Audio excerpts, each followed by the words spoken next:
horror of that scene I shall never forget. The ground was thick with bodies, British redcoats, native auxiliaries, and Zulus alike. The sun beat down mercilessly, but the silence was more oppressive than the heat.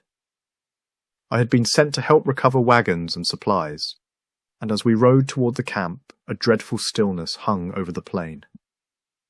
Not the sound of a bird, nor the rustle of the wind.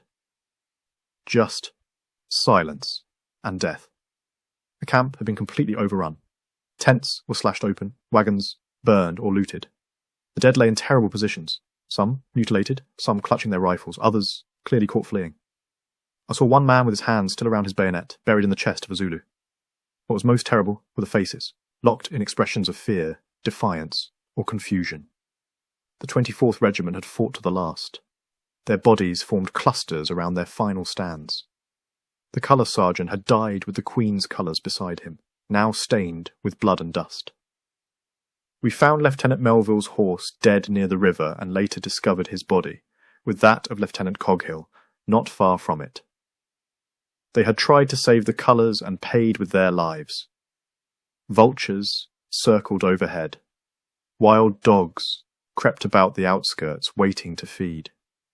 But it was the silence that stays with me, deeper than any noise, more terrible than any battle cry. Isandlwana was not just a defeat, it was a massacre. And the hill that day was a monument of British dead.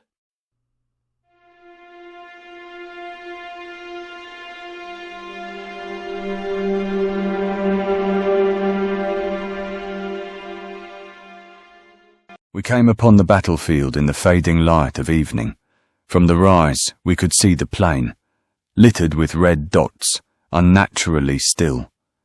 The Zulus were gone, melted away into the hills. As we moved into the camp, the devastation was beyond description. Our wagons had been overturned or burnt, stores looted, rifles stolen. It looked as though a storm had swept through, but it was no storm. It was slaughter. The dead were everywhere. Many of our men had been stripped of their clothing and mutilated. Faces were hacked, arms severed. We found them in groups, suggesting last stands. Brave, desperate efforts against overwhelming numbers. One of the most harrowing scenes I witnessed was a group of men who had clearly tried to form a square. They lay in a tight cluster, each man facing outward, the red of their coats vivid even in the dust. They had died where they stood. The ground was soaked with blood in places. Our native auxiliaries had also been cut down, perhaps more savagely than the rest. I remember passing a young drummer boy, no older than 15, his bugle still slung across his back. He had been killed trying to run, shot in the back, then stabbed. We buried what dead we could, but there were too many. Mass graves were hastily dug. The stench was already rising. We were all silent. No words could be said. This was not a battlefield. It was a charnel house. That night, as we camped amid the dead, no one slept. Some prayed, some wept. All of us knew that we had witnessed not just a defeat, but a catastrophe unlike any in the memory of the Empire.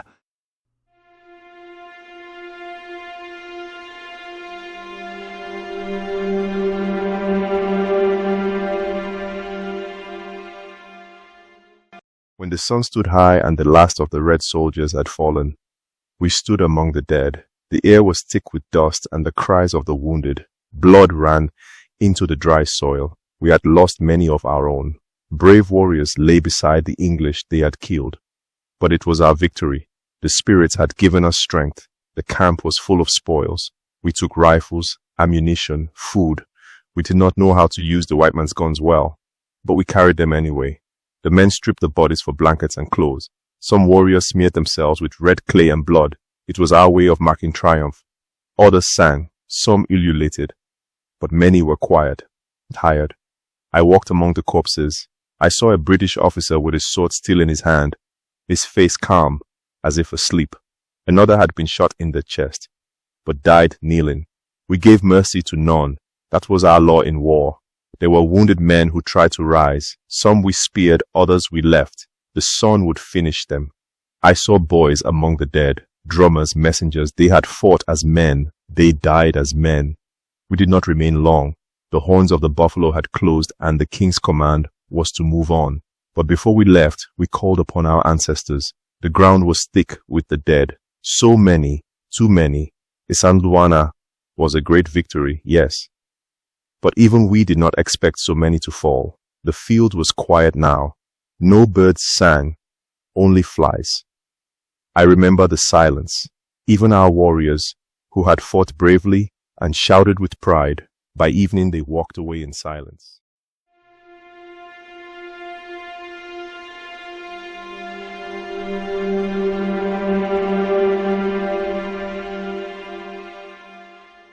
When the white man's bullets finally ceased, we moved through the camp slowly, stepping over the bodies of those we had killed.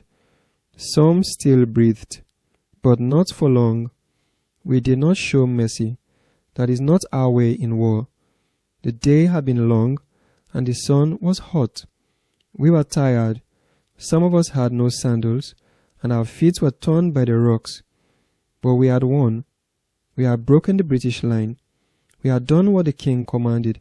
The camp was full of goods. I had never seen so many things.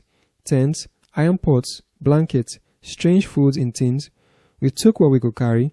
Some of us tried on the red coats. Others danced on the corpses. But it was not joy we felt. Not exactly. I passed a place where many red soldiers had died together. They had fought to the end. We found one man with 6 assegais in him and still gripping his rifle. These men had hearts of warriors, even if they were our enemy. I remember one of our young men crying. I asked why, and he said, "Too many have died. Our brothers lie among them." And it was true.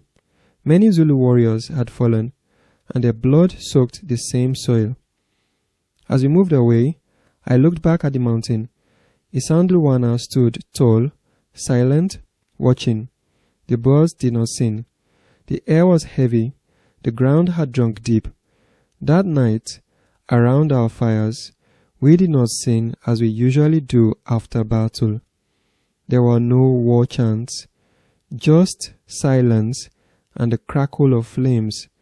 We had won, but we had paid for it.